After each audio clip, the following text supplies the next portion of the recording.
market's gone up tenfold since I stopped running Magellan. So you make more money on the upside. The market's going to be a lot higher 10 years from now, 20 years from now, 30 years from now.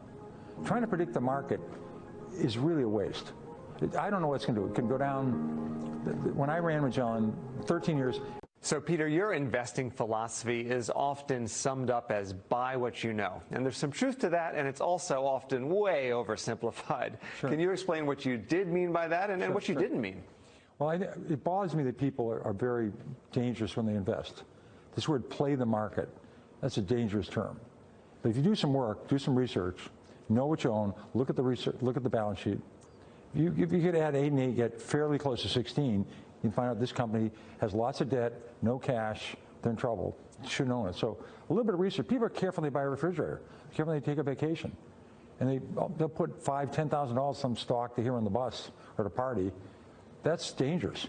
So when you say buy what you know, you also thought that the regular investor might be able to get an inside advantage by sticking to an industry he's familiar with or seeing something that she realizes is a great product. Imagine if you were in a mall the last 50 years. You would have seen Gap when it was hot. You would have seen Limited when it was hot. You would have seen when it was not hot. You would have seen when they were starting, people weren't excited about Gap anymore. And then you do some research, say, well, gee, there's a lot of limited stores, but we're only at 20. You know, they can go to 400. So you see a company. I did really well with Dunkin' Donuts, a local company. I did well with Stop and Shop. But people could see that this is really some people showing up, or I guess the Sunglass Hut, no one's there anymore. So I mean, that's research. That's fundamentals. So but you don't leave the mall, though, and buy that day. You have to do some more work. That's the important point. Yeah. So today, there's so much information everywhere, information overload.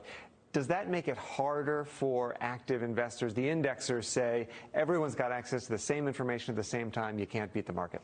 Well, the way you beat the index is you avoid the stocks to go down. You avoid the steel companies and the oil companies and Sears and Penny and where the companies are deteriorated.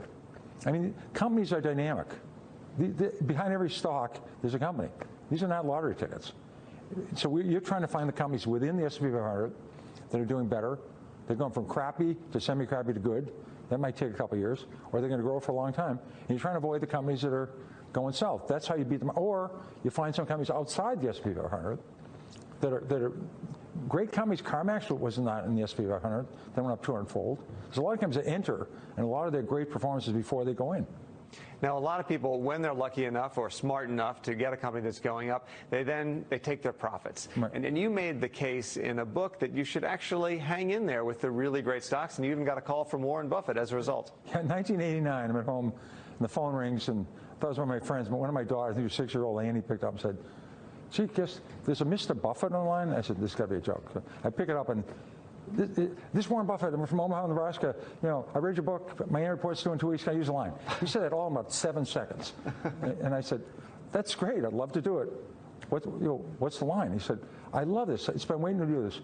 When you sell your great companies and add to the losers, it's like watering the weeds and cutting the flowers. And he said, I want to put it in. He said, if you ever come to Nebraska, you don't call me, your name will be mud all over Nebraska. So did he call him? Oh, yeah. Several times we played bridge together. We've had several meetings. Great guy. Another point you've made, and this is, I think, particularly relevant 10 years into a bull market, is that I think you said more money has been lost anticipating a downturn than actually in the downturn. Can you explain? Well, obviously, the market's gone up tenfold since I stopped running Magellan. So you make more money on the upside. The market's going to be a lot higher 10 years from now, 20 years from now, 30 years from now. Trying to predict the market is really a waste. I don't know what it's going to do. It can go down. When I ran Magellan, 13 years, it declined 10% or more, 9 times the market. Wow. I had a perfect record. I went down more than 10% every time. Whenever the market went down, I went down more.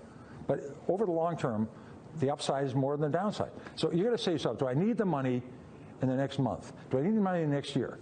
Do I have kids going to college? Do I have a wedding coming up? Then you're a bad investor.